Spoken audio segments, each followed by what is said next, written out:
Wolves. Game 3 between these two, series tied at 1. Look, Jaden McDaniels had some words about the Nuggets' defense after the Pups won Game 2. Go out for Jokic, Jamal, all the bad defenders, Tim Hardaway, Cam Johnson, Aaron Gordon, the whole team. Like, just go at them.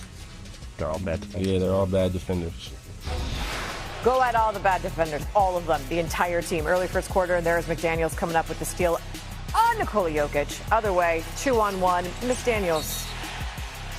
Plus the foul by Cam Johnson. So maybe he was on to something. Yeah. Pups up 12-4. Anthony Edwards going to find McDaniels. The drives and finishes over Tim Hardaway Jr. Next possession, guess what happens again? Like, he did have a team-high 9 points in the first quarter. Timberwolves up 25-11 after 1. Now in the second, it's Edwards. He can hit that from 3. He made 2 of those. Minnesota's up 19. What is happening? Later in the second quarter, it's now 20. McDaniels coming up with the block. He can play defense. Christian Brown, not going to happen there. McDaniels, other way. I don't myself. Toddler style. There's appreciation all around for this man's work. Timberwolves up 61-39 at the half. Quick math, because I'm good at that. 22. Also make-believe, but that's reality. The make-believe is just the whole draft scenario. Third quarter, Pups up 22. Rudy Gobert coming up with the block on Jokic. Minnesota, quick action, defense, offense, Julius Randle. Can we look at that block again? See how I ask for it and just like shows back up? That's like the post-vacation power kind of thing. Naz Reid to Gobert for the dunk. I'm serious, McDaniels may have had a point. It was 88-68 after 3 in the fourth. It's now 88-72. Randall finding Ayo Dosunmu. It's now 90-72. How about Hardaway Jr. driving, taking a 5th foul on Edwards, by the way. Edwards would then head to the locker room for the second time this half. Also, like, we know we had the injury earlier, but, I mean, the lead was comfortable. McDaniels, 20 points, 10 rebounds. D-Wade, Candace Parker, they seem to be a bit, what is this, a WWE reaction here? 113-96. Just come out, win the game, play team ball, and we all, whoever's night it is, just keep giving them the high hand, and tonight was Ayo, and we just kept hooping. There was a lot of noise Ayo made about the comments from Jaden after Game 2. What did his performance tonight show exactly who Jaden McDaniels is? I mean, he our brother. We a tight-knit group, and we just like to back each other up. I think we came out and played ferocious. We played together. We played hard, and we held them to, under 100 points in the playoffs, the #1 offensive team in the regular season. So kudos to the whole team, and yeah, we always got Jaden back. How would you rate Jaden's slam there in the fourth? Oh, it was amazing. It was amazing. I told him he only jumped off one leg, and that was the leg he jumped off of. How do you feel about that assessment? It was cool. He right. I only got right leg down, so I'm going to get my left leg right. Jaden, obviously we know there's a lot of history between these two teams. If there's one thing you know about Denver, they'll be ready for Game 4. How do you guys avoid complacency on Saturday? Just not changing nothing. Just keep playing the way we play. Ferocious defense, rebounding, playing team ball, and we'll be all right. Fun for you. You were so excited to be back in the postseason. Yes. What has your rhythm that you found through the first 3 been a result of? I mean, I'm just blessed. I'm blessed to be here from the beginning of this summer training. I said I wanted to play in the playoffs, so I can't take this moment for granted. And, being here with a great organization, great group of guys, and I'm just having fun each and every game. Guys, appreciate the time. Congrats on the win. How's your right leg bounce? It's decent. Just the right leg, though. I'm wondering how Brian Windhorst's is, but I do want to just lean into the fact that Jaden McDaniels' coaching philosophy was clearly effective, held Denver to that sub-100 offensive point performance. What went wrong for the Nuggets in this one, Wendy? I don't know if I've ever seen Nikola Jokic have a more ineffective game. Absolutely, completely all out of sorts in this one. Couldn't get anything to go when he was open. Rudy Gobert was blanketed all over him for much of the game. He missed 19 shots in this game. He missed 12 in Game 2.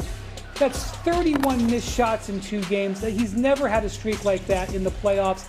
Gobert ran an absolute masterclass, denying him the ball, challenging him. Anytime he tried to make a move, he couldn't hit an outside shot. And then you had Jaden McDaniels playing great defense on Jamal Murray. He just goes 5 of 17. The Timberwolves are positioned to play very effectively because of their two great defenders against the Nuggets. But even by that standard, this was unacceptable. And then defensively, without Aaron Gordon in this game, the Nuggets needed great offense.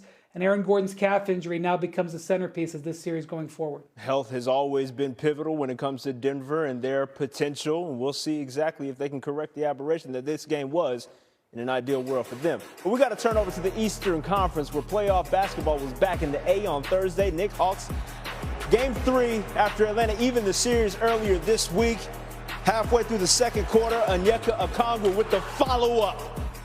Dyson Daniels misses a three, but it's all good because the undersized, quote-unquote, center is going to take care of you. But by the way, C.J. McCollum's still on one. That part of his 16-point first-half effort, Hawks up 17 at that point, but they would only lead by 8 at the break because the Knicks were trying to get right back into this thing. We're halfway through the fourth quarter. That three ball from McBride brings it within 4. Then 4 minutes to go, OG Anunoby off the block shot, collects it, fires up a three. At the buzzer, it's good. My chest is tight as a Hawks fan. 1:47 to go. Another three from McBride. We're tied up at 105 and 108 left. Big body Brunson, as Kendrick Perkins calls him, gets the and one. Knicks up 3 after the made free throw. So can the Hawks respond? Jalen Johnson to the rack, no, collects it, gets it back, puts it in. It's a 1-point game, 24 seconds left. Knicks up 1. Brunson working on Okongwu, puts up a shot, it does not go, an air ball and shot clock violation, one of many turnovers for the Knicks. And now you go to your guy. CJ automatic from the elbow. Hawks up 1. Last chance for the Knicks. Never mind the illegal screen from Karl Anthony Towns. Jalen Brunson going to try to make something shake. It does not go. Hawks recover the loose ball, and that is ball game. Atlanta takes the 2-1 lead in the series. Game 3 on Saturday. CJ McCollum, your Hawks hero. Start us off with the post-game sound. I think this is exactly what I envisioned, being able to play a home game in the playoffs, hostile environment, celebrity row, all of Atlanta basically out. We got Falcons, we got rappers, we got entertainers. And I think for us, as a kid, you always envision being able to play in big moments, being able to, really test out your skill set, test out, what you worked on and what you honed on over the summer. And we earned the right to be in these moments, and I'm happy to see us delivering. Jalen, obviously a tough loss. Can you walk us through what you, saw in the last 2 possessions there down the stretch?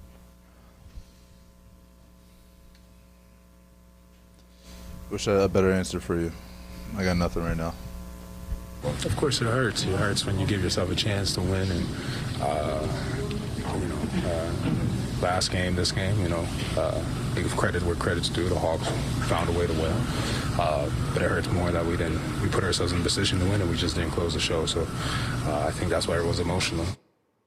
Back with Wendy here, and I'm going to put my Hawks bias aside because I'm honestly curious. How do the Knicks find themselves in this 2-1 series deficit?